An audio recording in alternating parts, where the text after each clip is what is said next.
Okay, well, thank you very much for joining us now in this Q&A. We have a stellar panel. We are joined by Edgar Rinkevics. He is the president, of course, of Latvia, HRBP, Kaja Kallas. Radmila Sekerinska, she is the deputy secretary general of NATO and a former defense minister of North Macedonia. And then, of course, Benjamin Haddad, who is the minister delegate for European affairs of the French Republic. One thing that we can agree on probably is that the Munich Security Conference is very good at capturing the zeitgeist. And I had a different question perhaps for you, High Representative, to start. You said at the beginning of your speech, this idea of a woke Europe, this idea of a civilization that is now in decline and facing this erasure, possibly, it needs to stop. At the same time, when we listened to Marco Rubio yesterday, he did say we need Europe to help the United States save the West. So my question is, who needs saving from who? And how did you interpret that speech yesterday?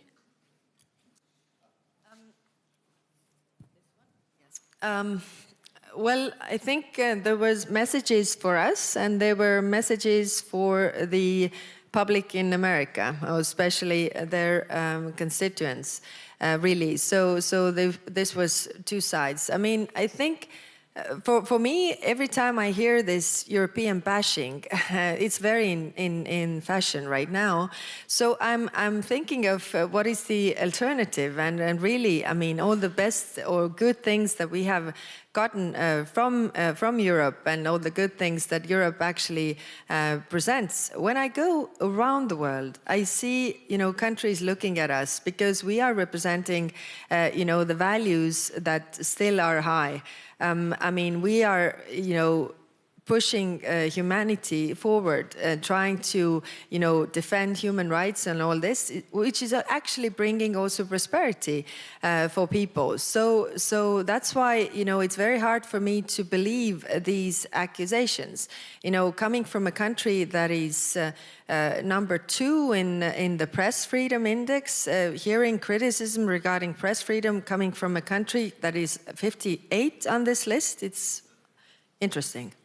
So the speech, you interpret it as a mixed message, but were you relieved by it? Or you say, actually, it was just nicer, more polite, but the fundamental point still stayed? No, I think the message that we heard from there is that America and Europe are intertwined, have been in the past and will be in the future. I think this is important. It is also clear that we don't see eye to eye in all the issues, and this will remain the case as well. But I think we can work from there. Thank you for that, President. Your take, and I don't want to spend too much time on Marco Rubio because we need to talk about Europeans and what we need to do, but it's important to understand the assessment. Yesterday, it seemed to me immediately after there was a form of relief. He did talk about destinies that are intertwined, and as the day went on and that speech was sort of interpreted in more detail, you see mass migration, check, repressive speech, check. West that outsourced value chains and supply chains and now is weaker, check. A lot of that looks like the speech that J.D. Vance gave here, and we were here a year ago, and people were shocked. So again, what do you make of the status quo now between the US and Europe? Well, first of all, I'm a historian, so I like the speech because there were so many historic references. But seriously, I've been at Munich security conferences many times. Actually, I was in this room when Mr. Putin was making his 2007 speech. That shocked, but at some point we did not realize that this is the new foreign policy program of the Russian Federation. Only when time passed by, we have seen that. On our relationship, first of all, frankly, I was not very shocked last year when the Vice President was delivering his speech, and when we speak about Secretary Rubio's speech, frankly, I liked many points he made. Number one, I think that the commitment to transatlantic relationship is there. Acknowledgement, and that's number two, that we are going to have some profound differences we have to sort out was also there. But let's face it, we have had those cases also in the past. When Iraq war started, there was no kind of whole agreement between European allies and the United States.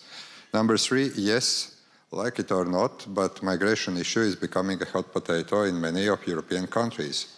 So those are also things that I think we need to take into account. But one thing that I think, and here I agree with both of you, we tend to talk a lot about speeches that are presented from the outside of Europe. What we need to do is to speak about what Europe must do to become stronger. And here I have 3 points. Hope is not a method or strategy. I think that we need the calm pragmatism to carry on with our things that we have agreed to do a long time ago: defense, digital sovereignty, and also energy independence. Those are 3 things, if we really want to get Europe strong, we need to do. And finally, I think that we all understand that strong Europe is of our own interest, of our allies, but strong Europe is not something that our adversaries want to see. And when we talk with some people, they don't want to see Europe at the table and to speak with European representatives. They want to speak with individual representatives, and that's the point. Just as a very quick follow-up, because you listed the items that Europe needs to be strong yesterday, nonetheless, and we're going to move on from the speech, I promise. The U.S. Secretary, however, he did say our relationship goes beyond the economics and the trade. It is cultural and it is spiritual too, in a way. Do you need to have full alignment for this relationship to work on those different points? Or do you go, no, an independent Europe is inevitably going to clash, but we can still manage that relationship? But then I have a point. Look at Europe. We are very different. We have Hungary. We have, let's say, the French-Italian model. We have the Baltics or Nordics. And there is not a great, how to say, unity also in many cases back home. So it's what I would say, one of the profound bases of democratic and liberal order is that we agree to disagree, that we have different points, and sometimes the debate can be heated. But at the end of the day, what is important?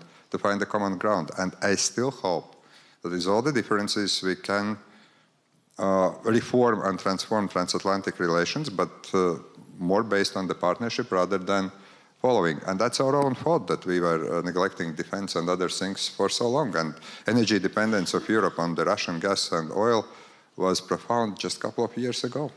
Well, thank you for that. Benjamin Haddad, on Friday, the French president was here and he spoke with Mr. Ambassador. He said, to a large degree, this idea of Europe bashing, it needs to stop and Europe needs to be proud of itself. And he also said this is a radical, innovative political project. He also said there's a caricatured version of Europe, which is, again, this idea of woke, migration. A lot of that was mentioned in the speech yesterday, but not to compare. But it seems to me right now, one of the takeaways from the conference is there are 2 different visions of what the West is and what the values are of the West. What is the pitch that you make, and how do you ensure that the rest of the world perhaps follows that model and not the model that Marco Rubio presented yesterday, which is hard power, but also being proud about what he called as a heritage that is now being shamed? Yeah, to be frank, I think the fact that we have 4 Europeans asked to comment on the speech by the Americans is already part of the problem. And we should not either be relieved or shocked by this or that speech. And I think the worst lesson we could draw from this weekend is to say, well, I can cling to some love words that I heard in part of his speech and push the snooze button. No, I think Europeans should be a little like Marcus Aurelius, a little stoical, and take the external aspect as a neutral given and not attach any emotional dimension to it, and just focus on ourselves. Focus on what we can control. Focus on our rearmament, on the support for Ukraine and the threat that Russia poses to all of our democracies.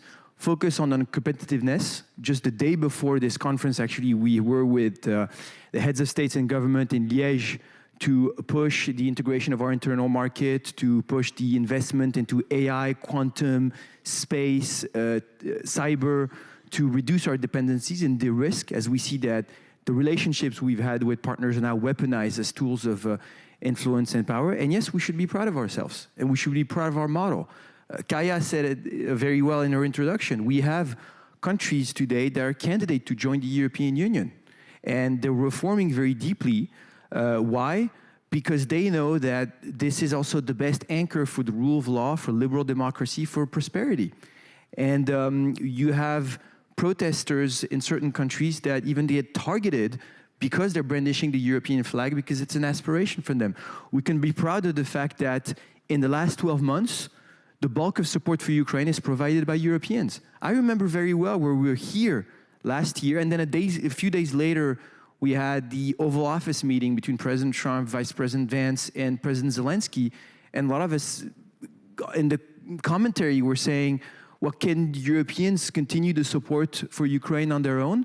And just in December, we agreed on a 90 billion euro package, military and economic support for Ukrainians to continue to give them the visibility to resist to the aggression. We're discussing right now the 20th sanctions package on energy, on the shadow fleet, to increase the pressure on Russia. There's still a lot to do, both on the economic front and on the military front. Let's focus on us, and I would just end here. I'm convinced that this is also the best way in the long run to reshape and maybe salvage the transatlantic relationship, to make it more balanced, more mature, with two pillars that are equal, rather than looking for love or thinking about how the Americans are going to talk about us. Well, thank you for that. And in a second, we'll move over to Europe, of course, but perhaps, of course, the NATO angle now, because Benjamin Haddad just alluded to a relationship that perhaps is evolving to a more mature stage where it needs to be an equal partnership, and that means equal burden sharing. We've heard a lot about NATO 3.0. What does that mean? Well, good morning, everyone. Let me say we saw the movie, the trailer for Munich Security Conference, and of course, as always, it's provocative, it's interesting, but what surprised me the most when I entered my room in the hotel was that also in the hotel rooms you have a picture of an elephant. I don't know whether you coordinated this with the hotel, but there is another picture in the hotel, and it's a giraffe.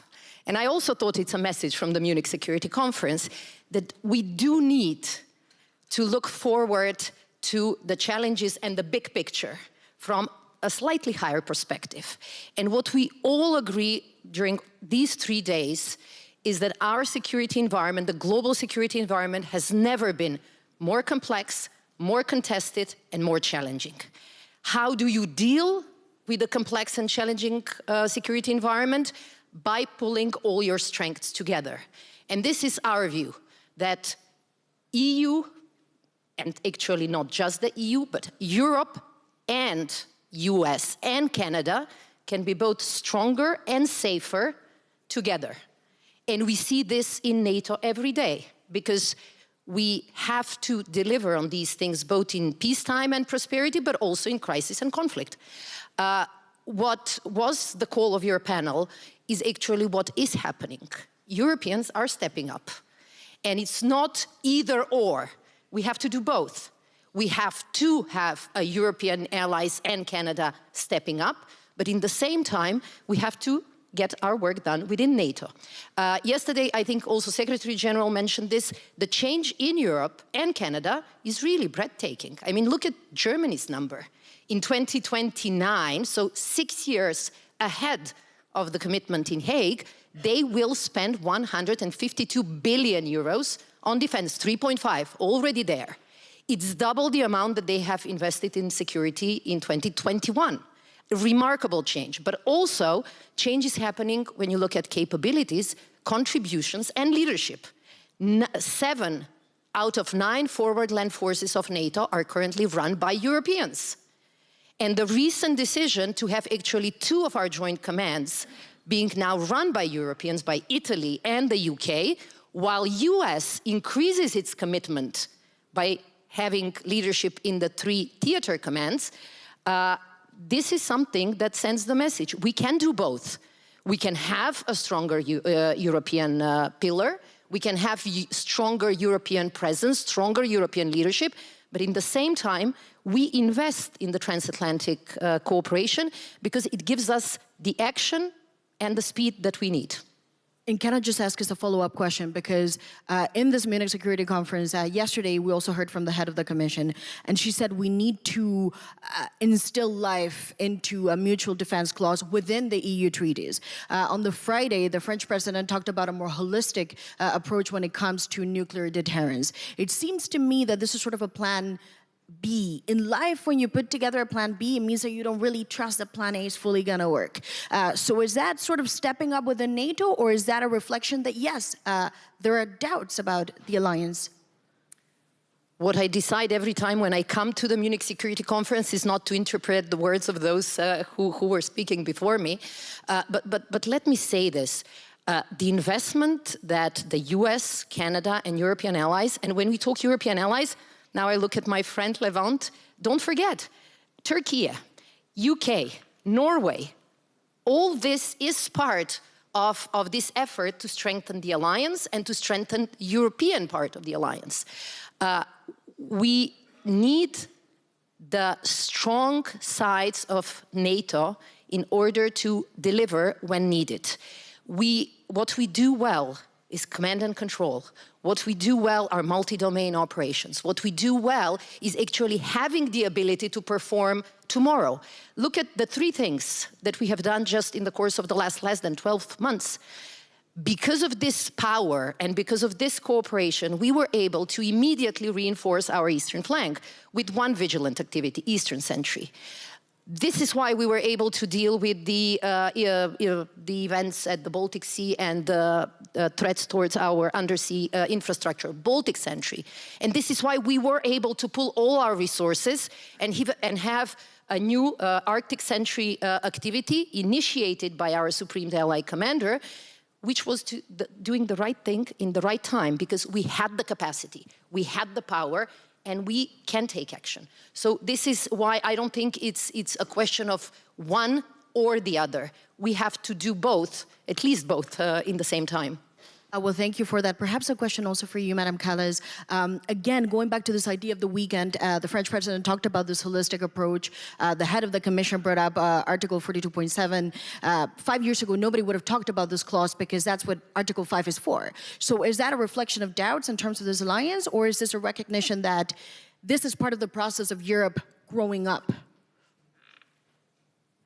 We have 23 members who are also members of NATO, but not all members of European Union are members of NATO. So that's why we have also the 42.7. And of course, we need to have the discussions how these things really work together. But it shows that Europeans need to do more. We need to strengthen the European part of NATO, do it together with NATO. We have excellent cooperation, I think, and we are not duplicating.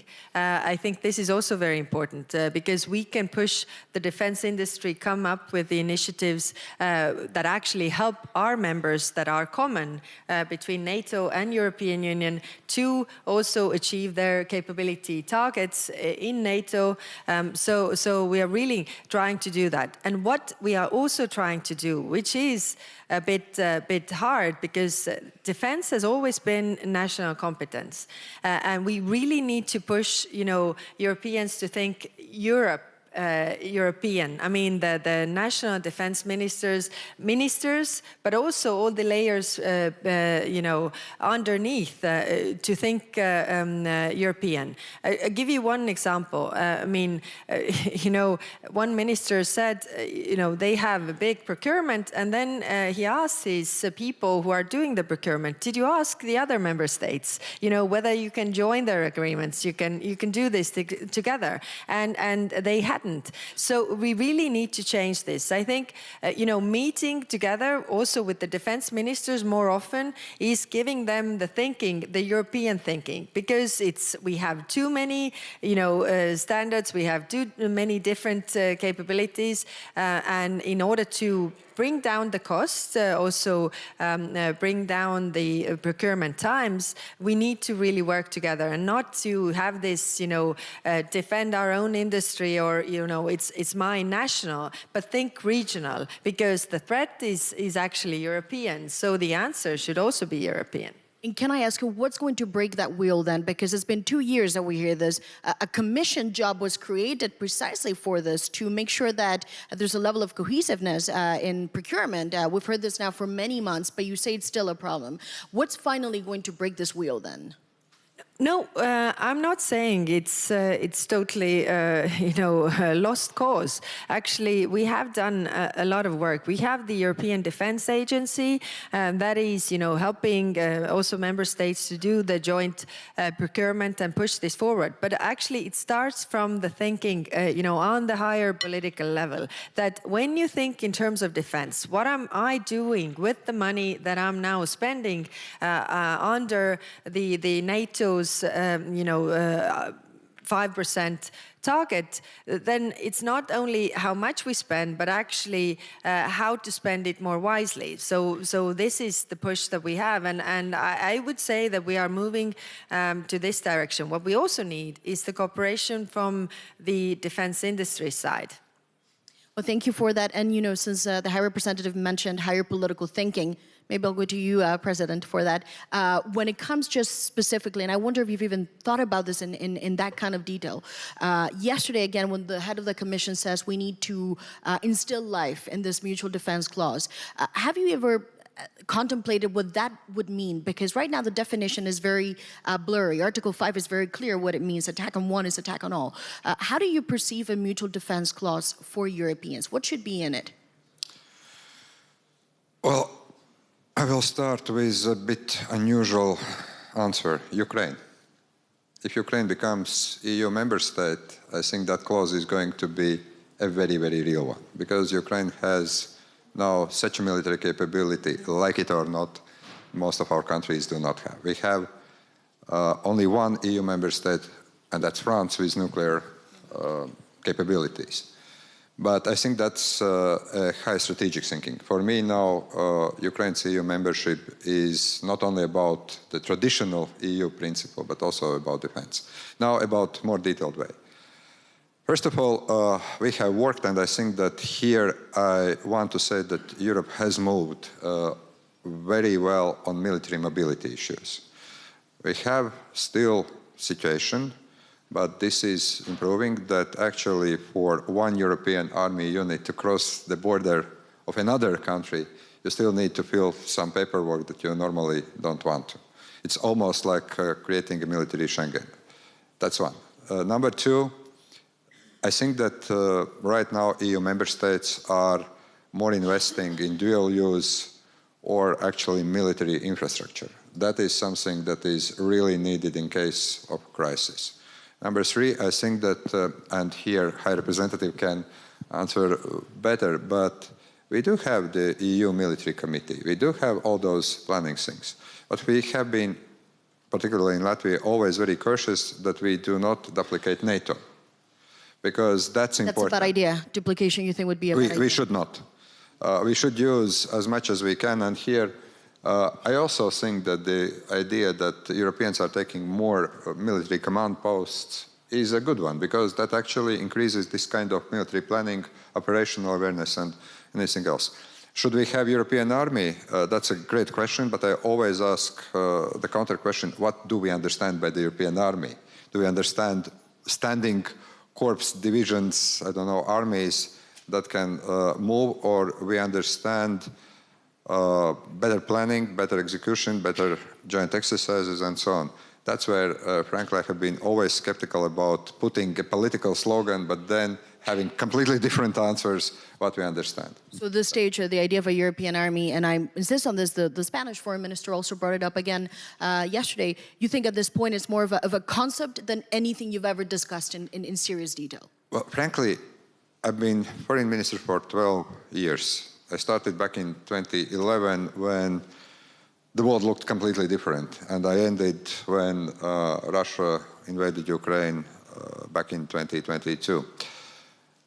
My question then is, we tried to create, and I think they still exist on paper, European battle groups. On paper they are, in reality, try to mobilize those.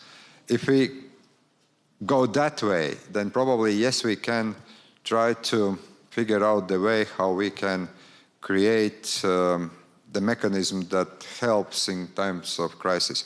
We have a very good example with UK present, and UK actually in the leading role, Joint Expeditionary Force. That's actually covering more or less the Baltic region. That probably could be a role model also for expanding. But then again, if European army is just like US army or the national army, I think then we need to go into completely different understanding of the European Union, with completely different decision-making process, with completely different political structure. Actually, then we are talking about the federal Europe. Whether we are ready for that, well, I don't think that in all 27 member states we are ready for that. We're going to talk about that in detail in a second. Madam. No, on this, I think we should not really lose time on the things that we really need to do, which is actually strengthening our defense. Every European country has an army, and 23 of those are also armies of NATO. So the force is comprised of all these armies. You don't have a separate NATO army, but it's comprised of these armies. So if we have the talks of the European army, then my ask and my question is always, do you mean that Germany is establishing a separate army in addition to that army that is already in NATO? I don't think so. I'm seeing the talks that are about the conscription issue in Germany, and it's not easy. So I don't think it's going to be easy to establish a new one. And then, of course, if you do, then the question is, how does that work with the army if you don't establish a new army? And you have one army that is simultaneously in the European army as well as in NATO, then the problem is that when it is really crisis, it is all about the chain of command. Who gives orders to whom? How does it function? So if you have two of these where the army actually belongs to, then in terms of crisis, it falls in between, and this is extremely dangerous. So my call would be, let's not use our time in talking about new things when we have to focus on what is really urgent right now, which is strengthening our armies, doing it together in a European way so that we also strengthen the European pillar in NATO. So it's a form of magical thinking at this point, to some extent. Minister Haddad, I know you have to leave very soon, but I have to ask you a question, perhaps to clarify. The French president this week, again, repeated, and this is a quote, Europeans are crazy at times. They spend all this money to subsidize industries in other countries. There should be a very strong and clear European preference. And he also brought up the idea of, well, the Eurobonds. Let's just say the word is not that terrible. So joint borrowing to pay for these things. Maybe it's early in the morning for it, but I just want to ask you to clarify, because he also said when you hear a French guy say protection of Europe, it looks like protectionism to some. So what does a European preference really mean? Well, first, maybe to react to a couple of things that were said, we have NATO that France is an active part of, and clearly a strengthened European security to have Sweden and Finland join NATO in the last couple of years. And we have missions of reassurance in the Baltic states and Poland and Romania. We need to invest much more at the European level, because we mentioned the duplication, the fragmentation, and just our shortages, our dependencies. And I think the model that we adopted with SAFE last year is an interesting one, because basically you list all the areas, cyber, drone, ammunition, long-range strike, air defense, where you have shortages, and you incentivize through funding European states and companies to cooperate together cross-border to be able to invest and procure in the next few years. And I think that's something we really need to accelerate. We need to accelerate it, of course, with national funding, but also with funding from the multi-annual financial framework that we're discussing right now, where we really need an ambitious budget when we look at the investment gaps in defense and security, in space, in AI, in quantum, all these areas where we need to massively invest. And if you look at the Draghi report, I mean, all these numbers are well known, right? Both in private and public investment, we're lacking about 800 billion a year if we want to make up with the United States. That will demand both public and private fund. And public fund, of course, to use as a sort of leverage for private funding. And this is why it's a common sense proposal to go look at borrowing on the markets. When you do it at 27 level, by the way, you have an interest rate discount. Cheaper. You know? It's cheaper. And this shouldn't be a taboo. We did it literally 2 months ago for Ukraine. When I was talking about the 90 billion euro loan for Ukraine, it's borrowing on the market. SAFE is the European Commission borrowing on the market and then loaning to member states at a preferential rate as well. So this is a financial procedure.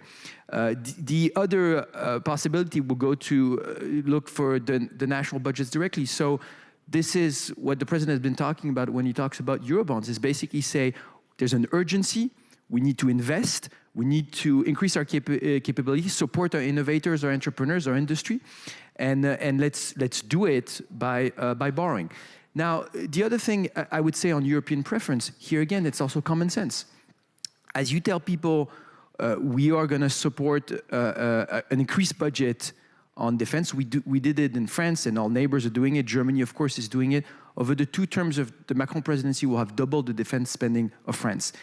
And we're doing it at a time, to be frank, where we're also cutting spending on other areas. How can you tell your population, we're going to increase the defense budget, we're going to cut elsewhere, and then it's going to subsidize a factory in Kentucky? This makes no sense. And beyond that, look at the question about the control of use, the control of export, the technological know-how. All of this is critical. We know that when you buy a weapon from another area, it comes with strings attached. It comes with fine prints on how and when you can use it. So all of this is absolutely critical. And by the way, it shouldn't be a taboo either. Look at not the Trump administration, the Biden administration. They did the Buy America Act.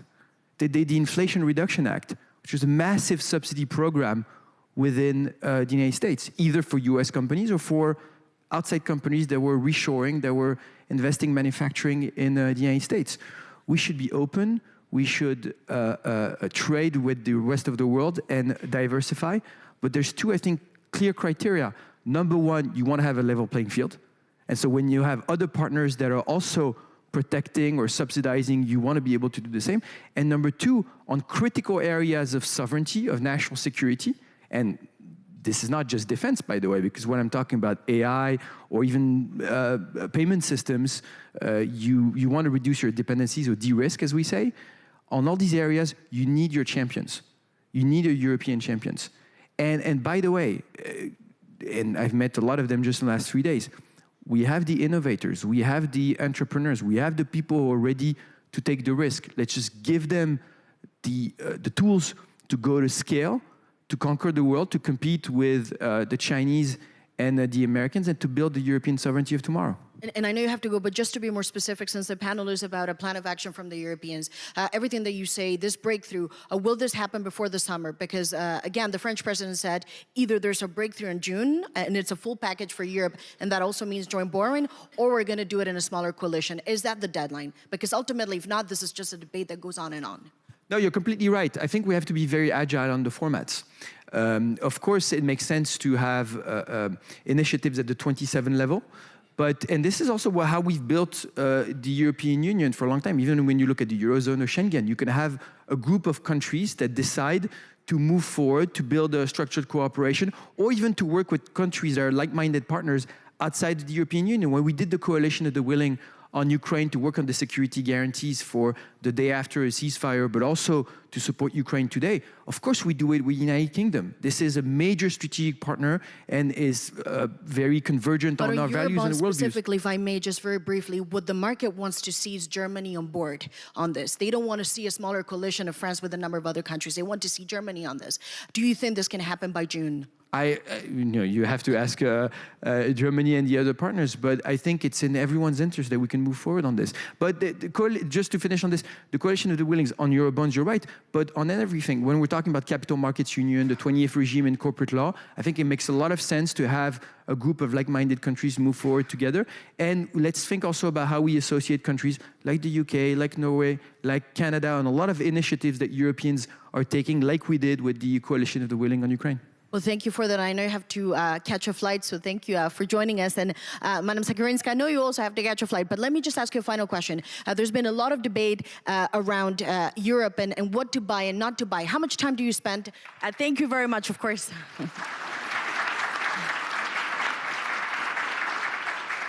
Just very briefly, how much time do you spend thinking at NATO? Who's buying what? Are these weapons Europeans? Are they from the US? Or is that a non-debate within? And do you understand the points that the French minister just stated? One of the three deliverables from the Hague summit last year was not just spend more or invest more. That was the thing that caught most of the headlines because it's a number and it's round and it's 5 and it's high. But actually, the other key messages was we need to continue supporting Ukraine. And the third one was we need to produce more. And our call throughout all this year, and this will be repeated in Ankara now, is we need to produce more, and we need to produce more everywhere. I mean, we need more European production. We also need more production on the US side. And actually, if you look at the numbers, and especially if you look at the numbers on key capabilities, which are urgent in Ukraine, like air defense, we don't have enough, period. Not on one side or the other side of the Atlantic. This is why we will continue to say that we need to boost our defense production quickly. It's a question of urgency. Time is a cost. Several ministers have mentioned this. And this is why we believe the less barriers we have, the more we will produce. This is why some of the European countries actually went out and had contracts with some of our partners in the Indo-Pacific. It makes sense. So the focus is on actually making the links between our strong defense companies on both sides of the Atlantic easier. When we were discussing the Pearl, the model for support of Ukraine, we went to all allies, European, Canada, we told them, please, you have something in your stockpiles, you have interceptors, you have missiles, please, this is the moment to give them to Ukraine. You saw the pictures, you saw the numbers yesterday. Unfortunately, most of our stockpiles are not up to the task. And we went to industry. We can procure also. The only place where these capabilities were available was in the US stockpiles. And when you look, I was in Norway recently, I visited a company that does all of its export to the US. And then the US does additional production, and then many of European countries buy it. These are the links that defense companies have developed. If we try to dismantle them, we end up weaker and not stronger. So the call in the Ankara summit will be very much, we need to produce more. And for this, we need better regulation, we need speedier processes. And this is very much where NATO focuses on how do we make interoperability standard? How do we make the standards even stronger? And how do we make sure that the acquisition processes are speedier and smarter? So this is why you will hear a lot about innovation elements in the procurement and taking some element of risk, because this will not be risk-free, of course. But just very briefly, since you mentioned the Pearl, at the time, it was controversial in Europe with a number of countries saying it's the Europeans that are paying for the weapons. The Europeans are paying now for Ukraine. Why is all this money going into the US industry? Are you saying in a time of urgency, that debate is a false debate? I saw the photos yesterday. I was in Kiev at the end of November. We need to save the thermal plant tonight. And for this, as President Zelensky was saying, sometimes he has few hours. So again, I use the platform to make this call. Whoever has air defenses, we talk to partners, even partners are contributing to this, NATO partners. Whoever has the interceptors, whoever has the missiles, Ukraine needs them more than we do. So I don't think that here the big debate is which stockpile or which factory is this coming from. And I think that's something that we owe to Ukrainians and to their resilience and to their spirit. Well, thank you very much. Before I open the floor, just perhaps a question for the two of you in your remarks. Before you alluded to what kind of Europe we want in order to be able to implement decision-making, there's a number of models that are emergent. The coalition of the willings, this enhanced cooperation, smaller groups of countries going alone. The two-speed Europe has been revived, brought up from zombie land in a way this week. And then you have Mario Draghi saying we need a pragmatic federation, and we need to use those terms. How do you envision this decision-making, just very briefly? Well, that's a very good question, because what we are seeing now is Ukraine. We have really different formats. We have the largest one, which is Coalition of the Willing. Then we have Washington Group. Then we have Berlin Group. And then we have also E3 talking with Americans. So it is a little bit mess. But I understand also why, because to get a decision at 27 is not easy. And to some extent, inevitably, we are coming to the point where we will have some kind of like-minded nations working together on that or another issue. I think that this is the fact. And that's probably where there is a problem when we talk about Europe. Because Europe is both the European Union and the countries outside of the European Union.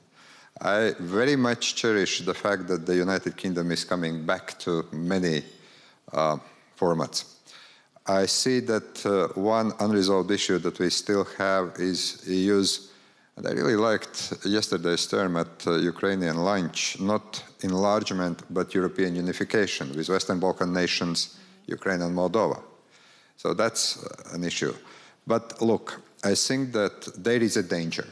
And the danger with all those formats is that we were striving for, and that's American term actually, Europe whole and free, and at peace. That was the vision of Americans for Europe. We still want to preserve the Union as it is, but we also understand that we will need to make a reform of decision-making, especially if there are more and more European nations. We have our own reservations about veto power in foreign policy, but we do have also areas where I would agree, if we want to finance defense, let's talk about Eurobonds. Of course, major economies should be on board. If we talk about European defense, each and every country first start to spend more. The average spending last year, I think it was Secretary General Rutte who was counting in Europe, outside, not the United States counting, was around 2%. We are striving for 5%. We have to do this for homework for our own rather than for pleasing someone else outside of Europe. But I think that we are coming to the point where yes, because we can't agree on many things, because there is always one or two countries blocking that or another decision, that there is going to be emergence of some formats, which is good. But if we go too far, then we can get into the fragmentation of European Union. And I think that's where we still need to find a proper way. Also the regional formats, Nordic-Baltic cooperation, now with Finland and Sweden being NATO members, is just thriving. The support for Ukraine is thriving. But again, I think that we will have to, at one point, to look at all those formats and to understand where we go. And that's why I was alluding that we have also European top officials that can do work for Europe more and better if they are allowed. I have a sympathy for High Representative. I was 12 years in the Foreign Affairs Council, and sometimes I have a feeling that we were the unruly class of children with different preferences, and then comes the teacher and tries to get everyone together, and that's not an easy task at all. And that's only on the foreign policy level. I'm not talking about other things. It's very... I would come back to the poll I mentioned in my speech, and this is that the majority of Europeans, like it was 80% something, want Europe that is stronger on the global sphere. So how are we stronger on the global sphere? It's only when we are united. Then we are really a superpower. Now, the question is how to achieve this, because it's also true that it's becoming increasingly difficult. We have 27 countries, 27 democracies with their own domestic political issues, and that is really making it more difficult. Now, coalitions of the willing have been good start for a lot of good things in Europe. I mean, if you think about Schengen, if you think about Eurozone, Benjamin also mentioned this, in the start it was a coalition of the willing, something built was coming out of this. But on the question of federalization, I come back to the time when I was running for the European Parliament in 2014, and I remember these talks at that time. And I remember also meeting the people and asking, like, do you want a banking union? Yes. Do you want, that Europe does this? Now it's also also that, defense union. And then actually, if you ask in the end, do you want the federal Europe? Then they say no. But actually answering to all those questions is that you actually think about, having a federal Europe. So the federalization is the word is really toxic, I think, is also in our public debate. But the point being that actually if we need to do these things together in order to be strong on the global sphere, then we need to find ways of our decision making. And of course, it also requires political courage to either use the rules or change the rules. And that's why, but I think the urgency is actually there, that we get our act together, that we also are able to take decisions to project unity. And just briefly, before we open the floor to questions, as you talk about political courage, your two countries are also an example of countries that joined in the wave of enlargement successfully. It is clear, certainly in Brussels, that the Commission is working on plans and ideas on how to deal with the accession of Ukraine, and that this accession is not going to be a standard accession. Ukraine will not follow the path that the other members did to join. There's talk about membership light. There's talk about accelerated fast track. Yesterday, President Zelensky said there needs to be a specific date. By 2027, Ukraine has to be technically ready, even though there's been no progress because of Hungary this year. And he said in the peace deal, I need a date. Is that something that you go, yes, we need a plan because Ukraine will join sooner and it will happen in the next 1 or 2 years, which no country has ever joined like this. Is that something that you're preparing your mindset for, and Europeans too? Clearly, enlargement is always a geopolitical decision. I mean, we say it's a merit-based process, which it is. I mean, we also had to do a lot of reforms to join the European Union, but at the end, it was always the geopolitical picture that made us to make this decision. And this is also this time. I think we are, taking it, or maybe this is not right to say either everybody's in or everybody's out, because we can do, small countries like Montenegro, Albania, we can move. They have been on the list for so long. And of course, Ukraine, for them, it is very important because this is what they are fighting for.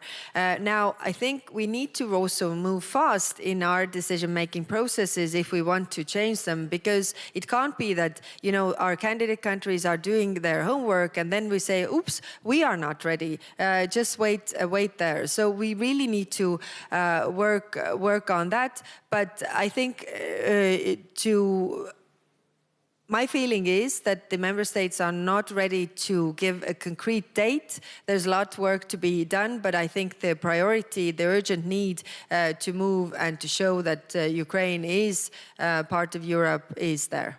And President, same question to you, because the Ukrainian president said it very clearly yesterday to us in the press. We need a date in the peace deal, because if there's no specific date, Russia will block it either directly or they will use a third country to not get us in. So we need this date. Well, first of all, I very much agree with almost all those arguments presented by Kaja, because yes, we understand that we need Ukraine in the European Union, also for the reasons I said. It's not only about the traditional... With a date. That's one. And number two, yes, when I was talking with many of heads of state and government in the European Union, I kind of feeling that at this point, as we speak today, here in Munich in February, there is no readiness to accept a date. From our perspective, yes, we want to see Ukraine as soon as possible part of EU. But then EU has always been very creative when it's in real need. And we can find a formula that would probably suit us, but then we also need to address two other issues.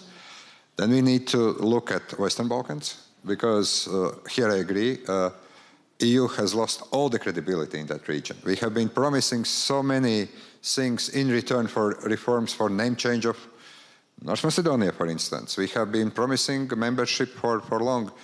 And if we talk about Ukraine, let's not forget also about Moldova, because yes, that's a small country, but if Ukraine comes in, We can't leave out Moldova out of this. So it's not only about Ukraine anymore. It's about probably the largest unification enlargement, but probably on different rules. And then, yes, indeed, we have to come back to a very serious discussion how the whole management decision-making structure of the European Union is going to look like.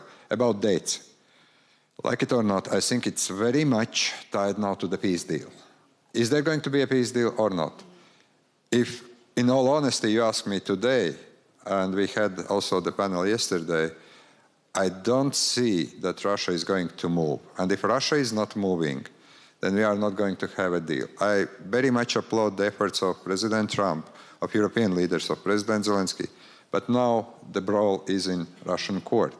If Russia is not moving, then we have to decide if it's not moving, if there is a country at war, what we do about European enlargement. So can we provide today's specific date? As 27, no. If it's up to me, I would work much to try to find a solution. But I understand President Zelensky, and I think that his appeal needs to be heard at the European Council. So if you say Russia's not moving, what we should understand is that you say by 2027 is more likely the war is still ongoing, that Ukraine joins? Frankly, I can't imagine at this point that we are going to have a deal in 2026. If I'm wrong, I will be gladly admitting that everywhere, to all interviews here. If I'm invited back to Munich next year, if I'm wrong, I'm glad. But I don't see any signs that Russians want to sign a deal that is, frankly, even if we think about Ukraine, that it's not going to be very just, but for Russians, to some extent, it may be a disaster. If that's the case, we have, if we have a peace deal, then yes, we need to have a date. But then we have another dilemma, and that's why Europe is not at the table. We are talking about European decisions, and that's a completely different discussion. Just as a final word, I know, of course, by allusion... We don't argue with geography and with airplanes, right? Let me just say that the focus on Ukraine is the right focus. And what we have been saying, pressure to Russia, if it doesn't continue, we fail.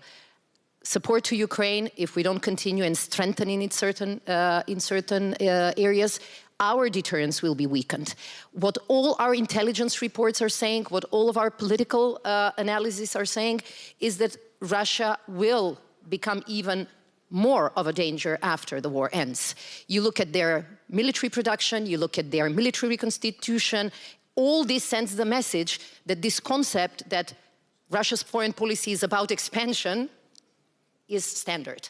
And this is why the investment in our defense, and this is why investment in our production very much, will continue to be the priority. And here you are absolutely right.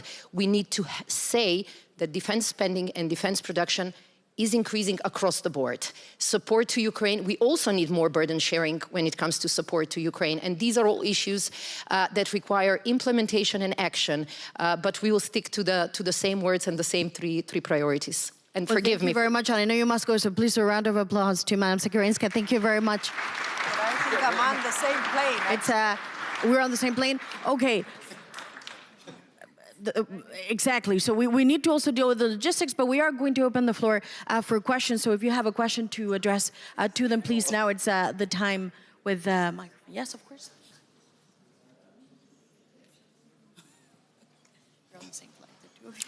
Hello, my name is Terry Reinke. I'm a member of the European Parliament. Mr. President, you just made it look a little bit as if we first need to do the enlargement procedure and then we can talk about reforms. But isn't it actually the other way around? Isn't it that in the European Union we urgently need to reform the treaties in order to make enlargement more tangible and more reachable at the moment? And now you're going to tell me, yeah, but it's very difficult to find unanimity on any kind of reform for the treaties at the moment. Well, there is an election coming up in Hungary, not so quite soon. Isn't there a window of opportunity after that to actually speak about what we can do in order to reform the treaties and make enlargement more possible?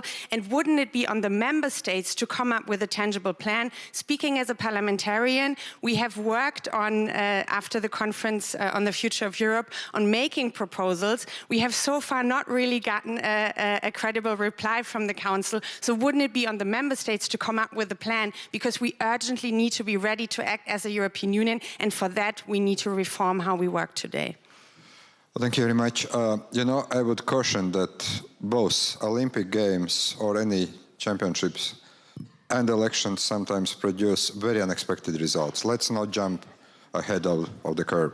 Let's not assume something that only voters in each of our countries can decide. And Orban said yesterday, my job is still not done. No, that applies to all democratic countries. We have election process and you have sometimes surprises. So let's wait till things happen and let's see how they happen. That's number one. Number two, frankly, I do not believe that we can right now open treaty negotiations that most probably are not going to close for many different reasons. You outlined one country, but then across the board you are going to get very different interests. Where I see a room, and I was then in General Affairs Council when we were studying all the proposals and we're talking about the ideas, that most of things can be done, and here I agree very much with Kaja Kallas, most of things can be done within existing legal framework of the European Union. The problem sometimes is that for that or another reason, we simply don't want to push too far.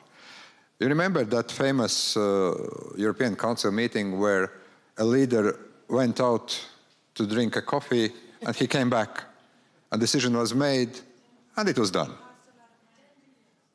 So from that point of view, I would say... Now the court says should not have been paid also. Yeah, well, that's how we work. But frankly, where I agree with you that also for those countries that want to join the EU, it would be only fair to understand how the model is working. And if you have not 27, but let's say 30 plus countries, if everyone who is the candidate at one point becomes EU member state, then probably we are coming to a serious discussion. But I'm very realistic. First, I can't see, and I know the European Parliament's position, but I can't see how at this point, where we have also elections coming in France next year, we also have elections coming in Poland next year, we have some other elections. 13 elections, thank you. And if we put that already in the complicated situation, I'm a rather cautious politician, always have been. I think we would lose everything. And I would very much agree with my great friend who actually comes from Estonia, now in a European job, that we can do a lot of things without opening treaties, number one. Number two, let's do those things without putting those great slogans that not all people like Federal Europe or something. But we can achieve much more. And we sometimes do that without much fuss. Well, thank you so much. The schedule is tight for the two of them, so perhaps we have time for two final questions, briefly if possible, and then we'll come to an end. Thank you. The gentleman here, and then yes. Yes, Michael Gala, also member of the European Parliament and the Ukraine rapporteur. I mean, this debate about this date for Ukraine for a membership that comes, of course, from the dire need to have, with a whatever ceasefire or other deal, to have a credible security guarantee. And my question then is, I mean, that is a bit thinking out of the box, and it is reflected in some of these reflections. I wouldn't even say public discussions, but reflections ongoing, saying, well, perhaps we might, so to say, make them a member, but activate only this chapter, which contains the 42.7. Is that... It would also require, of course, unanimity, and perhaps this leader who went for coffee is voted out in 2 months and can have his coffee at home. But my question is that a thinkable option, or is it still, rather than, because we will not get unanimity, a relevant coalition of the willing who would apply, in a way, in kind, a 42.7 guarantee?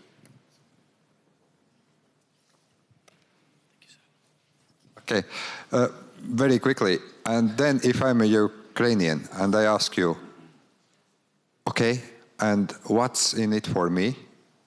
I'll be protecting Europe, I'll have my army, and so what's the benefit of being there and not getting all what EU is offering? If I'm President Zelensky, I'm not speaking on his behalf, I would reject that, and I think that Ukrainian people would reject that.